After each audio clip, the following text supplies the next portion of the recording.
Digital logic ডিজাইনের আজকের লেকচারে আমি ফজলে রাব্বি ফ্রি সিএসসি লার্নিং চ্যানেলের পক্ষ থেকে সবাইকে জানাচ্ছি স্বাগতম। আজকে আমরা ডিজিটাল লজিক ডিজাইন আলোচনা করতে যাচ্ছি লজিক সার্কিট নিয়ে।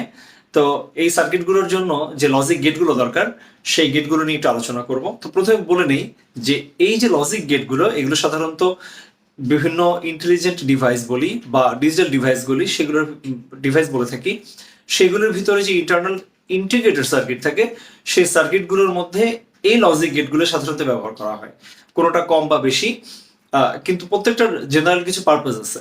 যেমন খুব সিম্পল যদি অপারেশন হয়ে থাকে সেক্ষেত্রে ব্যবহার করা হয়ে থাকে and or not. Okay, so এখানে বুলিয়ান ভ্যালুগুলো দেওয়া হয়ে থাকবে, বুলিয়ান ভেরিয়েবল গুলো ব্যবহার করা হয়। এখানে যে গেটগুলো আমরা এখানে দেখতে পাচ্ছি সে সবগুলোই হচ্ছে two input. That means maximum এখানে এক একটা যে গেট সেই গেট সাধারণত দুইটা ইনপুট গ্রহণ করতে পারবে। আর এক্সেপশনাল হচ্ছে আমাদের যে নট বা ইনভার্টার গেট, সেটা সবসময় রিভার্স করে থাকে, এটা আমরা আগেও আলোচনা করেছি। সেটা শুধুমাত্র যে কোনো একটা ভ্যালু ইনপুট নিয়ে তাকে রিভার্স করে ফেলে। ওকে, সো এটা একটা ইনপুটের জন্য কাজ করে থাকে। তো ক্যাটাগরিতে যদি ভাগ করি আমরা, তাহলে অ্যান্ড, অর এবং নট, দ্যাট মিনস ইনভার্টার, এগুলো হচ্ছে বেসিক গেট। ওকে, এগুলো হচ্ছে বেসিক গেট, কারণ এইগুলো একেবারে বিল্ডিং ব্লকস এর মতো আমরা বলতে পারি যে এই সকল গেট দিয়ে সাধারণত অন্য সকল গেটগুলো তৈরি করা হয়ে থাকে। এগুলো খুবই সিম্পল। তার মানে হচ্ছে একটার কাজ হচ্ছে যোগ করা, একটার কাজ হচ্ছে গুণ করা, একটা হচ্ছে যে কোনো ভ্যালু পেলে ভ্যালুকে রিভার্ট করা। ওকে, পরবর্তী যে ক্যাটাগরি আছে সেটা হচ্ছে ইউনিভার্সাল গেট। ওকে, তো ইউনিভার্সাল গেট হচ্ছে যেমন ন্যান্ড গেট এবং নর গেট। এই যে এই দুইটা গেট আছে আমাদের, যে অ্যান্ড গেট এবং নর গেট, সেটা হচ্ছে যে আমাদের যে অলরেডি অ্যান্ড গেট, সেই অ্যান্ড গেটকে অ্যান্ড গেটের সাথে যদি আমরা আমাদের যে ইনভার্টারটা ব্যবহার করি, দ্যাট মিনস ভ্যালুকে যেটা রিভার্ট করতে পারে বা চেঞ্জ করে ফেলতে পারে, সেটা হলে আমাদের কি হয়ে যাচ্ছে, সেটা হলে আমাদের ন্যান্ড গেট হবে। এবং যেই ভ্যালুটা আমাদের অলরেডি অর করা আছে সেই অরকে যদি রিভার্ট করতে পারে, অরকে যদি ঠিক রিভার্স করে ফেলতে পারে, সেটাকে বলবো আমরা নট অর বা হচ্ছে নর। ওকে, নট অর। সো এটা পরবর্তী ক্যাটাগরি। আমরা যদি বলি এগুলোকে বলা হয়ে থাকে আবার আলাদাভাবে, এগুলোর নাম হচ্ছে ইউনিভার্সাল গেট। ওকে, ইউনিভার্সাল গেট। ইউনিভার্সাল গেটের কারণ হচ্ছে যে এই গেটগুলো দিয়ে আমরা চাইলে যে কোনো ধরনের লজিক্যাল ফাংশন বা বুলিয়ান ফাংশনকে আমরা ডিজাইন করতে পারবো, সেটা আমরা পরে দেখবো। এবং আরেকটা হচ্ছে এখানে হচ্ছে আমাদের এক্সর। এক্সর হচ্ছে আমরা যে কোনো একটা ভ্যালু পেলে সেটার তার অ্যারিথমেটিক যে অপারেশন গুলো আছে, তার মানে এটা আলাদাভাবে যদি বলতে হয়, এক্সর এবং আমাদের এক্স নর, এগুলো সাধারণত বিভিন্ন ধরনের অ্যারিথমেটিক বা গাণিতিক যেই ফাংশন গুলো আছে সেগুলো এক্সিকিউট করার জন্য সাধারণত ব্যবহার করা হয়ে থাকে। সো এটার ফাংশনটা একটু ডিফারেন্ট। যেমন প্রথম ভ্যালুকে প্রাইম করে দেন গুণ, এবং পরবর্তীতে হচ্ছে এই পাশটাতে যোগ, আর একটা অপারেশন এই পাশে হচ্ছে এক্স ওয়াই প্রাইম, এইভাবে সাধারণত এটার এক্সিকিউশন হয়। আমরা বলতে পারি এগুলো হচ্ছে অ্যারিথমেটিক গেট, অ্যারিথমেটিক গেট। ওকে, এগুলোকে বলা হয়ে থাকে অ্যারিথমেটিক গেট। তো পরবর্তীতে আমরা দেখি যে আমরা আমাদের এই ভ্যালুগুলো, যে ইনপুট ভ্যালুগুলো দিব, সেই দুইটা ভ্যালুর ভিত্তিতে প্রত্যেকটা ফাংশন কিভাবে আসলে রেসপন্স করে বা তার বিহেভিয়ার কেমন হয় সেগুলো আমরা একটু দেখে নেই। ওকে, তো আবার এটা আমরা যদি এই পাশে একটু রিক্যাপ করি, সেটা হচ্ছে এটা এই বেসিক গেটের মধ্যে আছে অ্যান্ড গেট, অর গেট এবং নট গেট বা হচ্ছে ইনভার্ট গেট। এই তিনটা হচ্ছে আমাদের বেসিক গেটের অন্তর্ভুক্ত। এবং আমাদের ন্যান্ড গেট এবং নর গেট, এই দুইটা ইউনিভার্সাল গেট বা এগুলো কম্পাউন্ড গেটও আমরা বলতে পারি, কিন্তু এটা ইউনিভার্সাল গেট কারণ এই দুইটা দিয়ে যে কোনো ধরনের বুলিয়ান ফাংশন আমরা এক্সিকিউট করতে পারি। এবং পরবর্তীতে অ্যারিথমেটিক গেট, সেটা হচ্ছে আমাদের বিভিন্ন অ্যারিথমেটিক অপারেশন, লাইক আমরা যদি অ্যাডার বা সাবট্রাক্টর ডিজাইন করে থাকি, এগুলো আমরা পরে আলোচনা করব। তো সেইগুলোর জন্য সাধারণত আমাদের এক্সর বা আমাদের এক্সনার ব্যবহার করা হয়ে থাকে। এছাড়া আরেকটা গেট আছে এই নটের জন্য, যেমন বাফার, এরকমই জাস্ট যে ভ্যালু ইনপুট দিব সেটাই হচ্ছে সে same to same value pass করবে। আমরা সেটা এখানে উল্লেখ করিনি। যাই হোক, আমরা এখন দেখতে যাচ্ছি যে আমাদের ইনপুট ভ্যালু যদি হয়ে থাকে, লাইক আমরা এখানে যেরকম দেখতে পাচ্ছি এক্স এবং ওয়াই, আমরা এটাকে একটু চেঞ্জ করে বলছি যে দুইটা ভেরিয়েবল হচ্ছে এ এবং বি। ওকে, দুইটা ভ্যালু হচ্ছে এ এবং বি। তো এই জন্য আমাদের কি ধরনের কম্বিনেশন হবে, কি কি ভ্যালু আমরা দিব না দিব সেগুলোকে আমরা একটু লিখি। তো নর্মালি আমরা যদি কোনো ভ্যালুকে লিখে থাকি সিরিয়াল দিয়ে যদি প্রকাশ করি, আমরা কিভাবে লিখি, আমরা সিরিয়াল লিখি হচ্ছে 1 2 3 4, আমরা এইখানটাতে কি করব, আমরা সিরিয়ালটা 1 দিয়ে শুরু করব না, আমরা সিরিয়ালটা 0 দিয়ে শুরু করব। ওকে, তো আমরা যদি দেখি 0 1 2 3, ওকে, তো আমরা আমাদের এখানে এই ভ্যালুগুলোকে এভাবে লিখলাম যে আমরা আমাদের সিরিয়ালকে এভাবে লিখছি 0 1 2 3। যেহেতু আমাদের ভেরিয়েবল কয়টা, ভেরিয়েবল হচ্ছে দুইটা, সো আমাদের এখানে টোটাল কম্বিনেশন কতগুলো হবে, আমাদের 2 square. Okay, so 2 to the power n সংখ্যক কম্বিনেশন, সো 4টা কম্বিনেশন হবে। আমরা 0 থেকে শুরু করে 3 এরকম 4টা কম্বিনেশন নিব। তো কিভাবে আমরা এই ডেসিমাল ভ্যালুগুলোকে লিখব, আমরা অলরেডি জানি যে ডেসিমাল ভ্যালু ফার্স্টে যদি 0 হয় তাহলে কিভাবে লেখা যায়, 0 0। ওকে, 0 0 হচ্ছে আমাদের ফার্স্ট।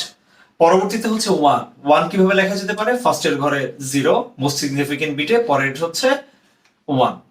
তার পরবর্তীতে হচ্ছে 2 2 লেখার জন্য কি করব, 1 0 1 0 লিখলে কি হবে, মোস্ট সিগনিফিকেন্ট বিটে 2 এবং লিস্ট সিগনিফিকেন্ট বিটে হচ্ছে 0। পরবর্তী কম্বিনেশনটা হচ্ছে 1 1 1 1 মানে হচ্ছে মোস্ট সিগনিফিকেন্ট বিটে আমাদের 2 এবং লিস্ট সিগনিফিকেন্ট বিটে হচ্ছে 1, তার মানে কত হলো, 3। তো যাই হোক, এই মিলিয়ে আমরা যদি দেখি তাহলে আসলে আমাদের 0 থেকে 3 লেখা হয়ে গেল। এট দ্য সেম টাইম ইনপুটের জন্য যে কম্বিনেশন, সেই কম্বিনেশনটা আমরা পারফেক্টলি লিখতে পারলাম। এখন আমাদের ফার্স্টে যে এন্ড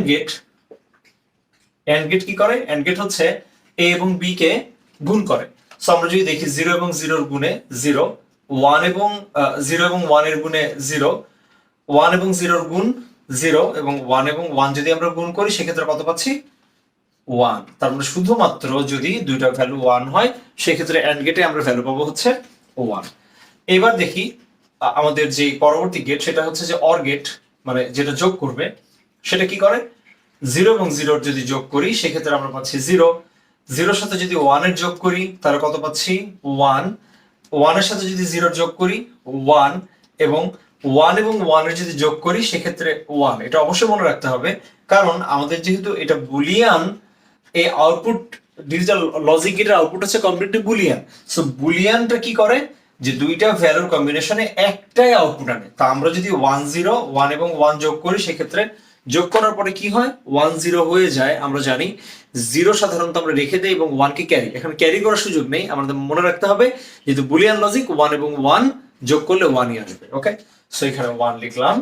পরবর্তীতে কত, আমাদের এখানে দেখতে পাচ্ছি যে এইখানটাতে হচ্ছে আমাদের a এবং b কে গুণ করে আমরা ইনভার্ট করব। দ্যাট মিন্স a এবং b কে যদি গুণ করে ইনভার্ট করি সেটা কি, সেটা হচ্ছে NAND। ওকে, এটা হচ্ছে আমাদের NAND। ওকে, সো AND এর ইনভার্ট। তাহলে একটা কাজ করি, একটু আগে আমরা দেখলাম AND এর যে ইনভার্ট করা, AND কত, আমাদের ফার্স্টে a এবং b যদি 0 হতো আমরা সেক্ষেত্রে 0 পেতাম এবং এটাকে ইনভার্ট করে ফেলতে হবে। সো আমরা শুধুমাত্র ঠিক AND এর যা ছিল ঠিক তার রিভার্স গুলো লিখে ফেলতে পারি। সো 0 এর জন্য কত হচ্ছে 1, 0 এর জন্য 1, 0 এর জন্য 1 এবং 1 এর জন্য 0। আমরা যদি এটা আবার বেসিক ভাবে ক্যালকুলেশন করে ইনভার্ট করে করে চেক করি তাও এটাই পাবো। পরবর্তীতে এখানে NAND এর পরে কি, এটা হচ্ছে NOR। ওকে, OR কে যোগ করে ইনভার্ট করা হয়েছে, সো NOR। সো OR কোথায় করেছিলাম, OR হচ্ছে এখানে a + b 0, এখানে আমি যদি দেখতে পাই 0, সো ইনভার্ট করলে 1, 1 ইনভার্ট করলে 0, 1 এর ইনভার্ট করলে 0 এবং 1 এর ইনভার্ট করলে 0। ওকে, সো এই হচ্ছে আমার, তাহলে আমি বুঝতে পারলাম। এরপর পরবর্তীতে আমার যে ফাংশনটা দেখতে পাচ্ছি সেটা হচ্ছে যে এ দিয়ে আমাদের এক্সঅর করা। ওকে, এক্সঅর এর বিষয়টা হচ্ছে যদি দেখি সেটা হচ্ছে যে a prime b plus a b prime. Okay, that means first ভেরিয়েবলের কমপ্লিমেন্ট, তারপরে হচ্ছে into plus a b prime. তো আমরা নরমালি এটাকে যদি আমরা ভেঙে ভেঙেও দেখি, ভেঙে দেখলে আমরা প্রত্যেকটা ভ্যালুকে ইনভার্ট তার আলাদাভাবে একটা টেবিল তৈরি করতে হচ্ছে। এই কমপ্লেক্সিটি আমরা অবশ্যই সেটা আমাদের ফাংশনে যেগুলো আছে সেগুলোকে তো আমাদের সিম্পলিফাই করে দেখতেই হবে, কিন্তু আপাতত আমরা এটা মনে রাখতে পারি যে একটার প্রাইম করে আরেকটার যদি সেম ভ্যালু রাখি, এইভাবে যদি মিলে যায় সেক্ষেত্রে আসলে আউটপুটটা আসে। সো আমরা দেখব a এবং b এর যদি আমাদের সেম ভ্যালু হয়ে থাকে, সেম ভ্যালু হলে সেক্ষেত্রে আমরা লিখবো 0। ওকে, সো সেম ভ্যালু আর কোথায় আছে, 1 এবং এই যে a এবং b এর সেম ভ্যালু এখানে হচ্ছে 0। তাহলে 1 এবং 0 ডিফারেন্ট টাইপের ভ্যালু, সেক্ষেত্রে 1 এবং 0 ডিফারেন্ট টাইপের ভ্যালু, এখানে পাবো 1। ওকে, এই দুইটা জায়গাতে আমরা এটাকে লিখবো। এবং আমাদের আরেকটা গেট আছে, সেটা হচ্ছে যে এক্স নট। এক্স নটের ক্ষেত্রে কি হবে, আমরা এটা এটা মনে রাখি যে যেহেতু এই ফাংশনটা হচ্ছে আমাদের এরকম f equal to a b plus a prime b prime, তার মানে এখানে যদি আমাদের এই সেম টাইপের ভ্যালু হয়ে থাকে তখনই হচ্ছে আমাদের আউটপুটটা ইজিলি আসবে। ওকে, সেম টাইপের ভ্যালু যদি হয় তাহলে ইজিলি আউটপুটটা আসবে। ডিফারেন্ট টাইপের ভ্যালু হলে সেখানে আউটপুট পাওয়ার সম্ভাবনা খুবই কম, বা আউটপুট পাওয়ার সম্ভাবনা নেই। তার মানে হচ্ছে যেহেতু এখানে সেম টাইপের ভেরিয়েবল তাহলে এখানে আউটপুট আসবে। যেহেতু সেম টাইপের ভেরিয়েবল আবার কোথায়, ওয়ান ওয়ানে, সো এখান থেকে একটা আউটপুট আসবে, বাকি দুইটা জায়গাতে আমার আউটপুট আসবে না।